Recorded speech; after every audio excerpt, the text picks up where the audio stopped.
যতটুকু সামর্থ্য ততটুকু দেওয়া যায় গরিব সংসারে, আমি সেটা দিয়েছি তাদের কাছে। তারা আমার কাছে কৃতজ্ঞতা প্রকাশ করেছে এবং বিধায়ক হিসেবে আপনি কতটা সফল? ওইটা বলছি তো, তিনবার আমাকে তারা যখন জিতিয়েছে তখন আমার সফলতা কি কতটা সেটা তারাই বলবে, মানুষই বলবে।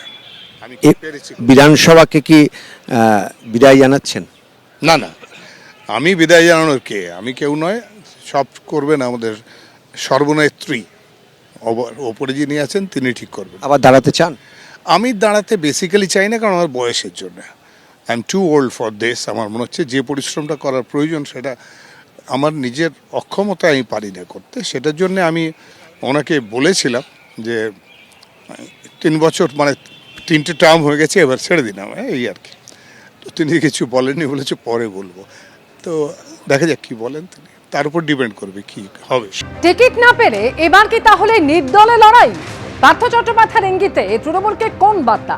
দল বিষাক্ত হলে সেই দায়িত্ব আমার না, আসন পরিবর্তন করে বিধায়ক থাকিনি মন্তব্য করলেন পার্থ চট্টোপাধ্যায়। দল বিষাক্ত হলে তাদের বোঝাবো সেই বিষাক্ত দায়িত্ব আমার না। আমি প্রথমবার যখন দাঁড়িয়েছিলাম তখন আমি 46% ভোট পেয়েছিলাম প্রদত্ত ভোটের। আমি যখন গ্রেফতার হলাম 2021-এ আমি 52% ভোট পেয়েছিলাম।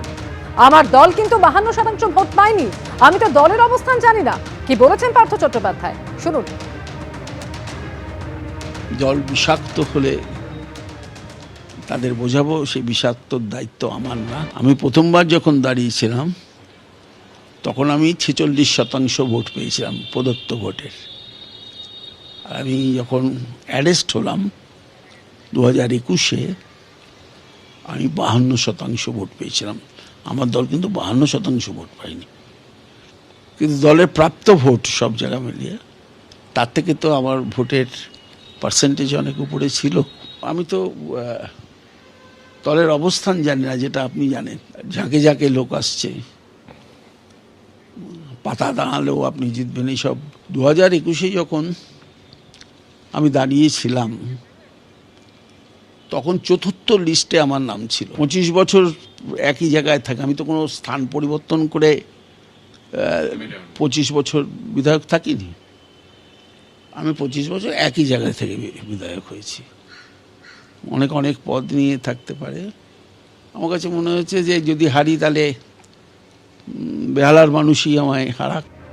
এবার কি টিকিট পাচ্ছেন না মদন মিত্র? ইঙ্গিতপূর্ণ মন্তব্য করেছেন তিনি। টিকিট পাওয়ানে ইঙ্গিতপূর্ণ মন্তব্য করলেন মদন মিত্র। দল যা চাইবে তাই হবে, পার্টি যা চাইবে তাই করব। প্রত্যেকটা মানুষই চলমান প্রবাহের সঙ্গে থাকতে চায়। দল আছে বলেই আজ বিধানসভায় দাঁড়িয়ে আছি। বিধানসভায় দেখা না গেলে রাস্তায় দেখা যাবে, এমনই মন্তব্য করলেন কামারহাটের তৃণমূল বিধায়ক মদন মিত্র।